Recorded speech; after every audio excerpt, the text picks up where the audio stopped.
estimativa do Instituto Nacional do Câncer, o INCA, indica o surgimento de 44 mil novos casos de câncer de intestino ou câncer coloretal no Brasil. 70% desses casos têm maior incidência no sul e sudeste do país. Os dados do Instituto reforçam que a comunidade médica vem alertando a população sobre a prevenção e o diagnóstico precoce. Para falar sobre a doença, procedimentos recomendados e a importância desse diagnóstico, o JS entrevista o médico Irineu dos Santos Viana. Depois de 10 anos de doença, esses pacientes têm um risco maior de desenvolver câncer também no intestino, tá? É um outro fator de risco. Então, esses pacientes precisam de um segmento, né, de um rastreio para detecção precoce do câncer e uma possível cura, né? Dr. Irineu também é mestre em saúde tropical, membro titular da Federação Brasileira de Gastroenterologia, professor da Universidade Estadual do Sudoeste da Bahia e coordenador do curso de Medicina dos campos Guanambi e Brumado do Centro Universitário UniFG.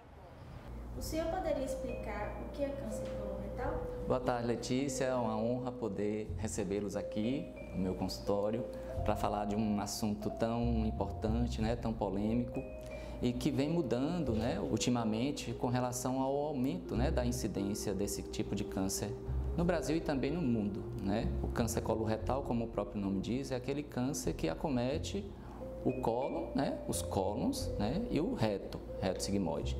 Então, todo o intestino grosso, né, do ser humano. Quais são os fatores de risco para o aparecimento do câncer coloretal? A alimentação tem alguma contribuição? Alguns fatores de risco, né, contribuem para o surgimento do câncer coloretal. A dieta é importante, sim.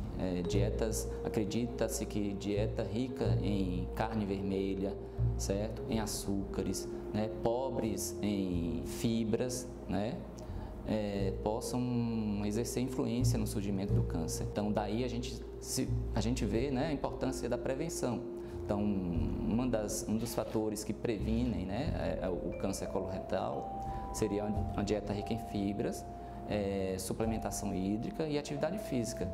A atividade física também é importante para a prevenção do câncer coloretal. Os fatores de risco que contribuem, né, para o surgimento do câncer coloretal, a dieta é importante, tá? Mas na maioria das vezes o câncer coloretal se origina de um pólipo, certo? Um pólipo adenomatoso, que a gente chama também de adenoma, certo? Os adenomas geralmente aparecem nas pessoas a partir de 50 anos de idade, tá? Muitas vezes são assintomáticos e um pólipo deste pode evoluir para um câncer, né? Como eu falei, a maioria das vezes o câncer coloretal vem de um pólipo adenomatoso ou simplesmente um adenoma. Os cânceres do intestino grosso, eles se originam principalmente a nível de reto sigmoide e vem aumentando também, né, a incidência em cólon direito, chamado cólon ascendente, tá certo? Aí, a depender do local que ele surja, pode ter sintomas determinados, a depender da sua localização. Uma dieta, voltando à dieta, uma dieta rica em fibras, a pessoa que tem uma suplementação hídrica, que faz atividade física, né, cujo principal objetivo é fazer com que o funcionamento do intestino esteja, né, normal, entre aspas. A pessoa que tem essa dieta rica em fibras, ela previne de uma certa forma o câncer, né? Diferentemente, uma pessoa que tem uma dieta rica em carne vermelha, rica em alimentos processados, rica em açúcares, essas pessoas terão um risco maior de desenvolver câncer no intestino no futuro. Quais são os principais sintomas dessa doença? E como que a pessoa percebe que, digamos assim, tem algo de errado com ela? Quando o câncer está no estágio inicial, infelizmente, ele pode não causar sintoma algum. Tá? E muitas vezes, quando começa a ter sintomas, ele já pode estar no estágio avançado de doença. Daí a importância dos exames preventivos, né? De consultar o médico periodicamente, de começar a fazer os exames, né, preventivos, a depender de determinada faixa etária, tá? E no intuito, né, de melhorar, né, a expectativa de vida e até a cura desses pacientes. Porque o câncer, seja ele qual for, descoberto precocemente, ele pode ter cura. A partir do momento que o tumor começa a crescer e a depender da localização, aí vem os sintomas. Por exemplo, quando o tumor está localizado no cólon ascendente, ele pode causar diarreia, né? Uma diarreia crônica. Quando o tumor está localizado mais no colo descendente, no reto, no sigmoide, ao contrário, ele pode causar uma constipação. Constipação é a redução do trânsito intestinal. O intestino torna-se mais lento e aí pode demorar mais tempo para evacuar. Pode ter sangramento nas fezes e esse sangramento pode ser visível ou até mesmo não. É o chamado sangramento oculto nas fezes. Pode ter dor abdominal, certo? Pode ter falta de apetite, pode ter fraqueza, que a gente chama de astenia, pode ter perda de peso, certo? O câncer é uma doença consumptiva, como o próprio nome diz, ele consome, ele depleta o organismo de proteínas, né, de nutrientes, e aí o paciente começa a perder peso, começa a ter anemia, isso aí mais a nível de exames laboratoriais, né, que a gente pode lançar mão também para ajudar no diagnóstico. Uma das indicações de endoscopia e também colonoscopia é a simples anemia. Às vezes a pessoa procura um médico porque está com dor, né? Ou porque está com uma diarreia crônica, com sangue nas fezes, para fazer o exame. Mas se não sente nada e tem uma anemia, principalmente anemia microcítica, né? Hipocrômica, muitas vezes causada por deficiência de ferro, né? Isso aí, por si só, já tem indicação de endoscopia, tanto alta quanto a baixa, que é a chamada colonoscopia. O diagnóstico, como tudo em medicina, se baseia numa boa anamnese, uma história, né? O médico, ele, antes de tudo, é um detetive. Então, ele precisa questionar os pacientes, né? Acerca dos sintomas que o paciente vem sentindo. Muitas vezes o paciente não refere, mas é função do médico também perguntar, porque às vezes o paciente acha que aquilo é normal para ele. Então, uma boa história, anamnese, né, com os dados referidos pelo paciente, seguidos por um exame físico detalhado também ajuda já muito no diagnóstico. E depois a gente lança mão dos exames complementares, laboratoriais, exame endoscópico, a gente pode usar a mão também dos exames de imagem, mas tudo depende da suspeita. Uma vez diagnosticado, há necessidade também de prosseguir com os exames para fazer o estadiamento. Porque quando a pessoa tem um câncer, a gente precisa saber se o câncer está somente naquele local, né, localizado, restrito àquele local, ou se ele já invadiu órgãos próximos, como linfonodos, ou distantes, como o fígado, que é um dos principais órgãos que dá metástase do intestino, tá? O SUS cobre a realização da colonoscopia? Sim, o SUS é um dos melhores sistemas de saúde do mundo. A gente precisa valorizar o SUS, né, e usar o SUS. Na verdade, todos nós usamos. Quem fala que não usa o SUS não sabe o que é SUS. A gente usa SUS no dia a dia, campanhas de vacinação. A gente usa SUS quando a gente come uma carne inspecionada pela vigilância sanitária, nos açougues, nos frigoríficos, certo? A gente usa SUS no transplante de órgãos, pessoas que tratam câncer, a hemodiálise, esses tratamentos mais sofisticados não existem, mesmo a pessoa querendo pagar, não existe. Então, é tudo pelo SUS. A colonoscopia, a depender da região, do local, ela possibilidade de ser feita sim pelo SUS. Em Brumado, na Policlínica Regional, né, no Consórcio Interfederativo de Saúde da região de Brumado, se faz a colonoscopia pelo SUS. Com qual idade as pessoas devem começar a fazer o exame de colonoscopia? Com qual periodicidade? Até pouco tempo atrás, a indicação era a partir de 50 anos. Isso na pessoa que não tem histórico na família, não tem outros parentes que têm determinadas doenças que também são fatores de risco. Por exemplo, a síndrome de Lynch, tem também a polipose familiar hereditária, tá certo? Nas pessoas que teoricamente não têm problema nenhum de saúde, a indicação é a partir de 50 anos. Mas, como eu falei no início, né, o câncer coloretal vem aumentando a incidência. Por conta disso, algumas sociedades de especialidades médicas já orientam a redução desse início aí da idade, né, de fazer a colonoscopia, para o screening, né, de câncer coloretal. Hoje, Por exemplo, a Sociedade Brasileira de Oncologia, né, que é a que trata o câncer, já indica fazer a partir de 45 anos de idade. Os Estados Unidos também já orientam fazer a partir de 45 anos de idade. Está aumentando, né, a incidência e o intuito é descobrir precocemente um pólipo, um adenoma, e retirando esse adenoma, fazendo a polipectomia, né, que é através da colonoscopia, esse paciente reduz muito o risco de ter um câncer, né? Se ele fizer a colonoscopia e der normal, deve se repetir a cada 5 anos, tá? Se ele fizer a endoscopia e tirou um pólipo e na histologia o patologista diz que esse pólipo é do tipo adenomatoso, né, que tem subtipos, né, o mais grave, o que mais evolui para câncer é o adenoma viloso, esse paciente deve repetir a colonoscopia mais precocemente, a cada 2 anos aproximadamente, tá? Isso até chegar numa colonoscopia normal. Chegou na colonoscopia e deu normal, né? Aí repete-se a cada 5 anos. O câncer coloretal acomete pessoas de qualquer idade e qual é a maior incidência, homens ou mulheres? Ele é mais comum a partir de 50 anos de idade, mas vem reduzindo, vem aparecendo provavelmente pelas mudanças de hábito, mudanças comportamentais das pessoas. A dieta pode influenciar nisso aí, tá?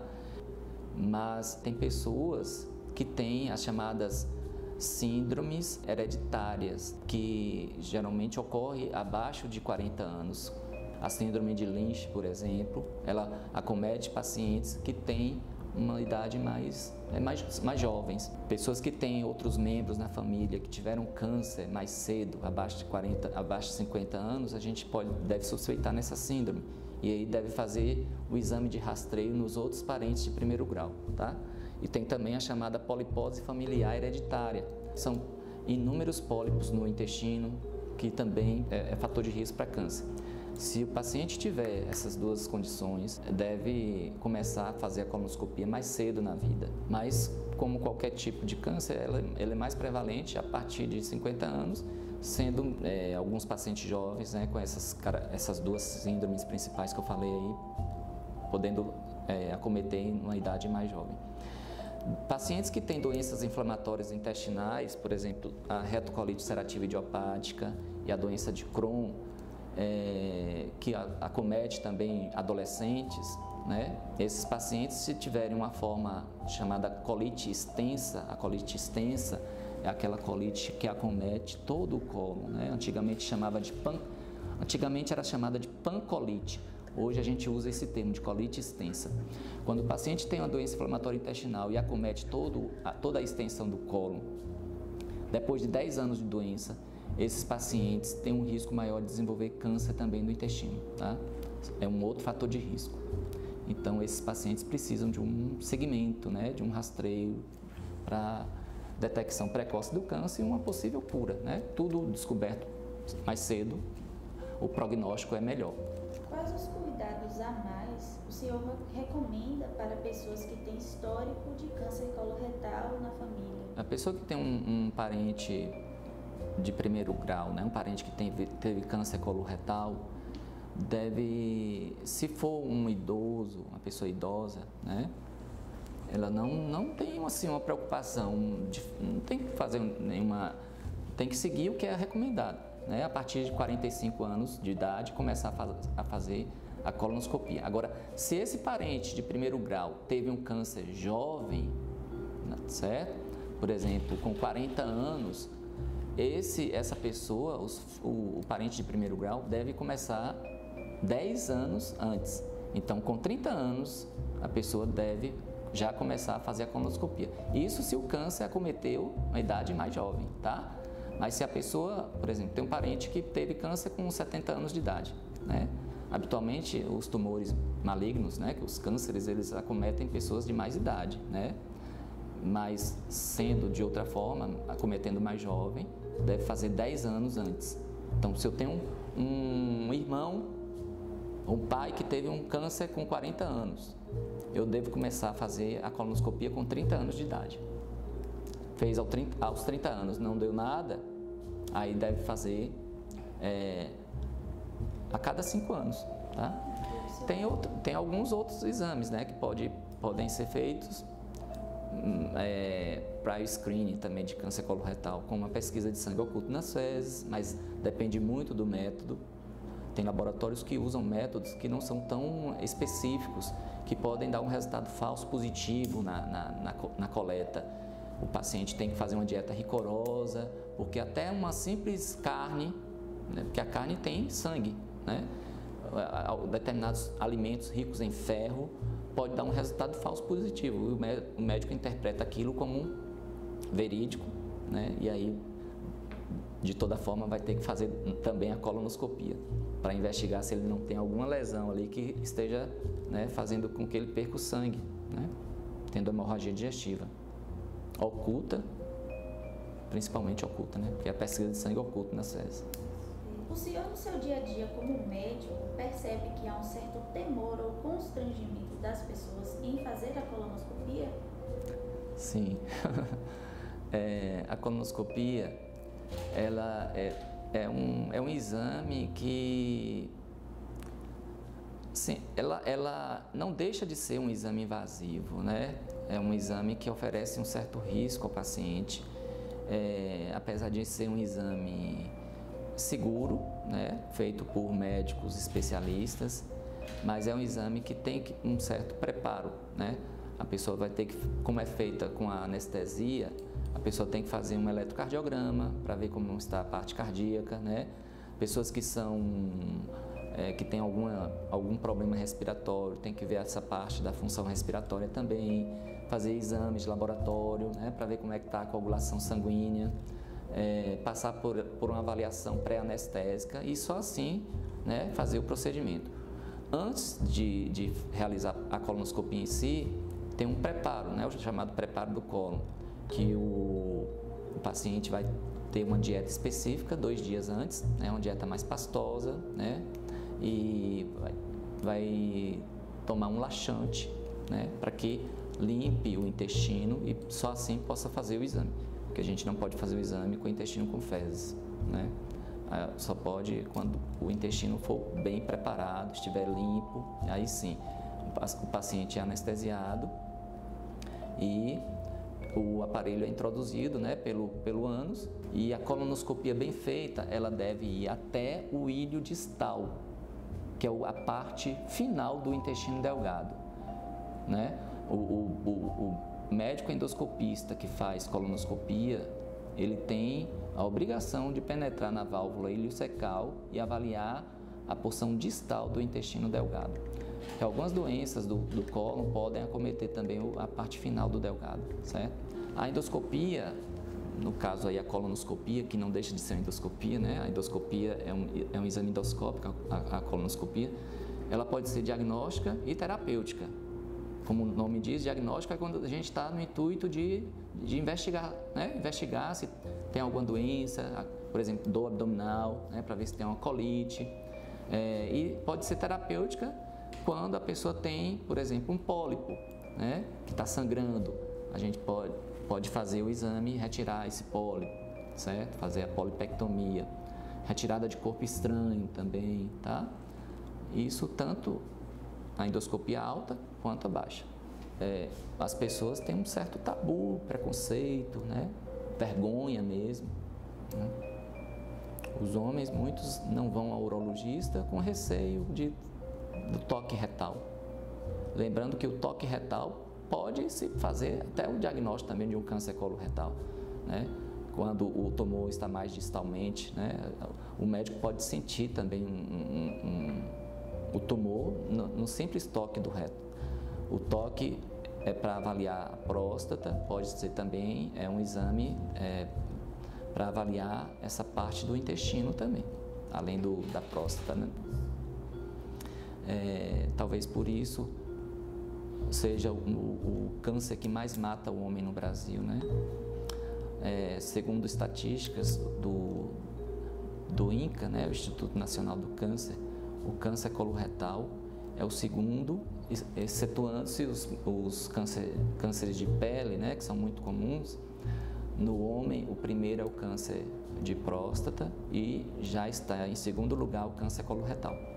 Nas mulheres, o câncer de mama, né?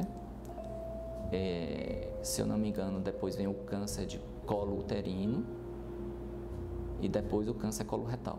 Se no exame de colonoscopia o médico detectar a existência dos pólipos, o que fazer?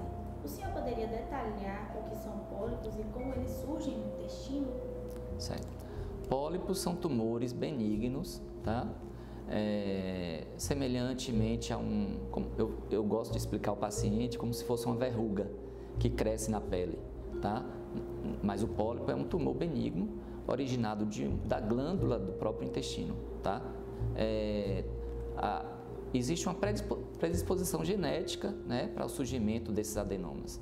Tem pessoas que têm pólipos porque têm uma predisposição genética. Isso quando é o adenomatoso. Essa inflamação da mucosa ali pode formar um pólipo, mas esse pólipo, raramente, ele maligniza, né?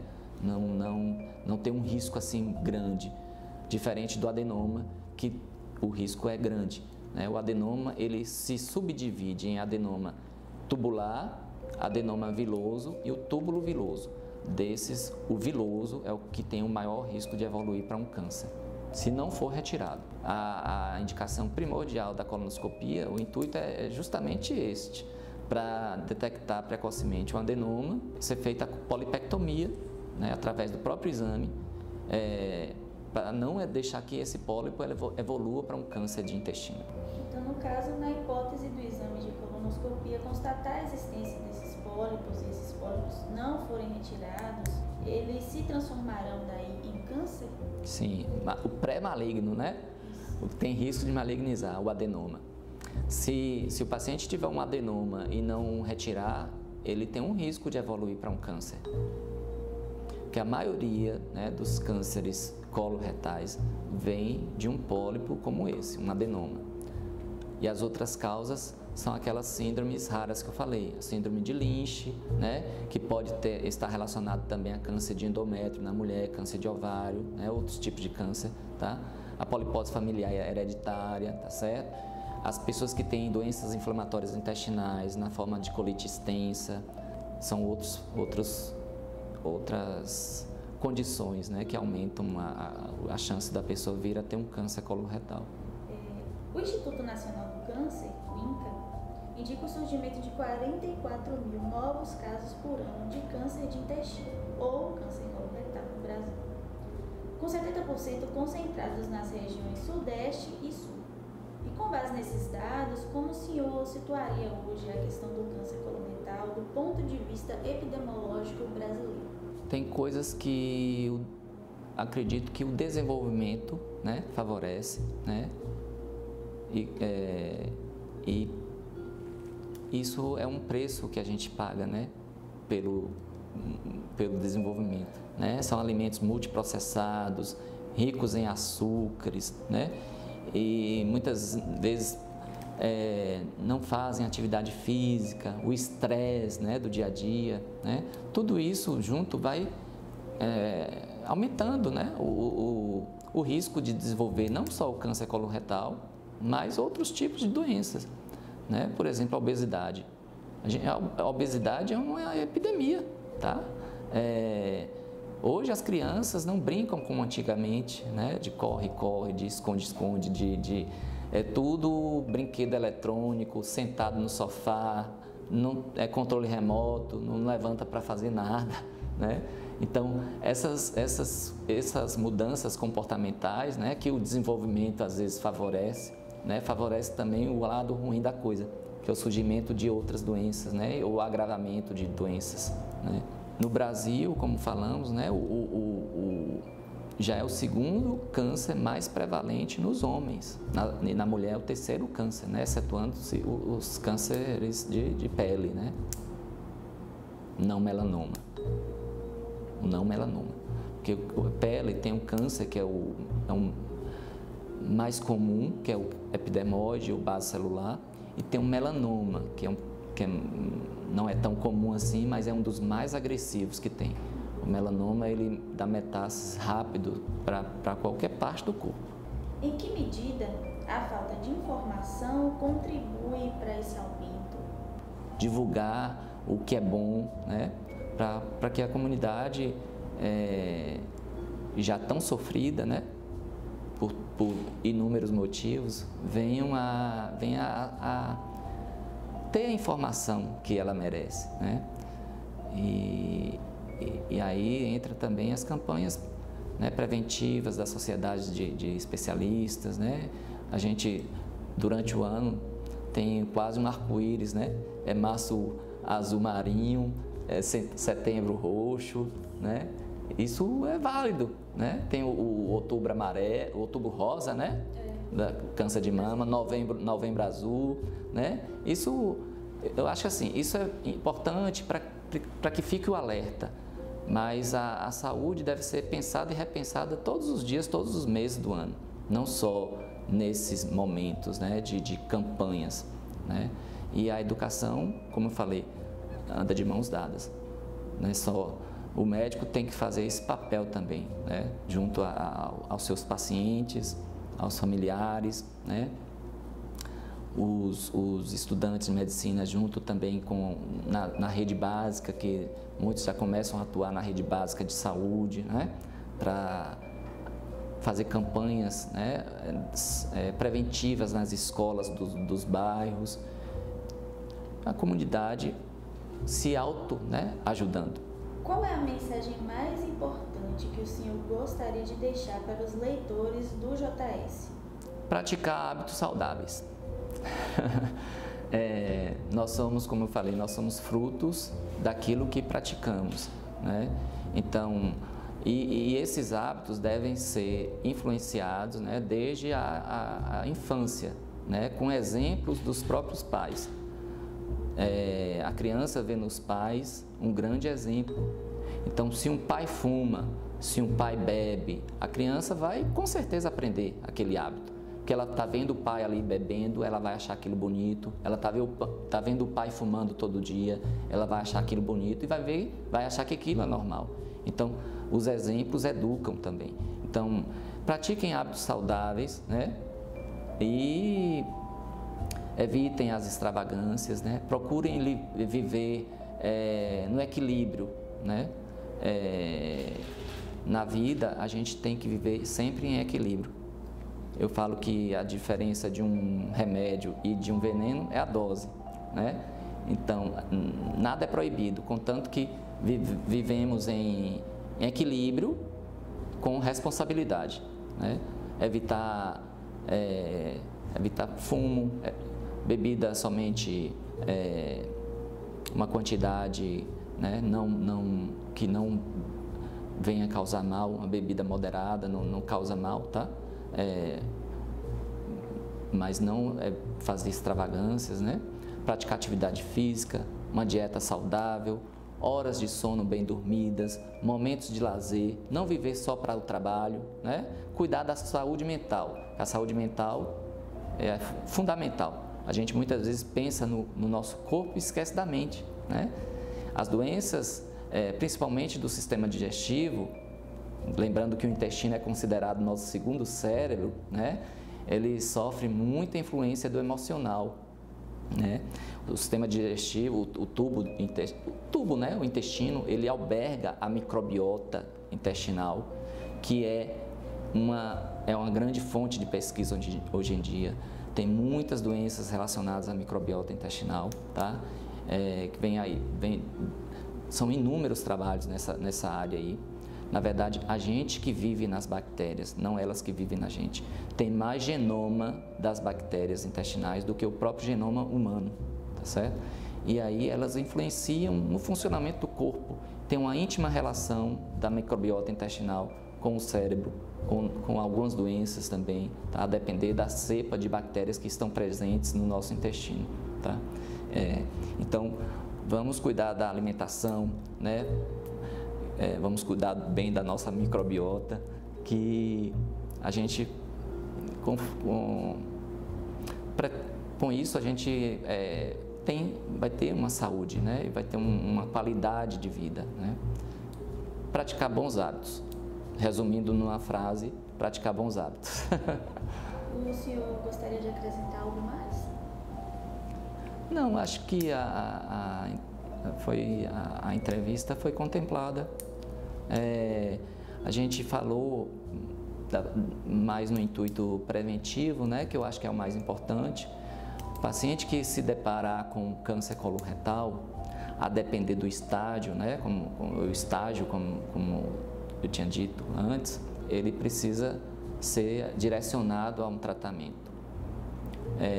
O câncer coloretal, ele, apesar de ser uma doença invasiva, né, muitas vezes grave, o crescimento não é tão acelerado, ele é um crescimento lento. As pessoas que se deparam com câncer podem ter uma sobrevida ainda boa, dependendo de onde o câncer esteja, se esteja num estágio mais precoce ou não, tá? Quando está restrito à mucosa, ele pode ser curado só com a simples mucosectomia, que é feita com a colonoscopia mesmo. Agora, quando ele já avança para camadas mais profundas do intestino, compromete linfonodos, né? Aí o tratamento torna-se mais específico. O paciente deve ir para um oncologista, sofrer uma cirurgia, às vezes tem necessidade de quimioterapia adjuvante, né? Mas tem muitos tumores com muitas drogas modernas que estão melhorando a sobrevida, né, desses pacientes. O paciente que se deparar com câncer não é para ficar desanimado e desistir de viver, porque pode ser que ele tenha cura, tá? É essa mensagem que eu deixo para todos os pacientes que tenham câncer, não só do intestino, tá? Enquanto tem vida, tem esperança, né?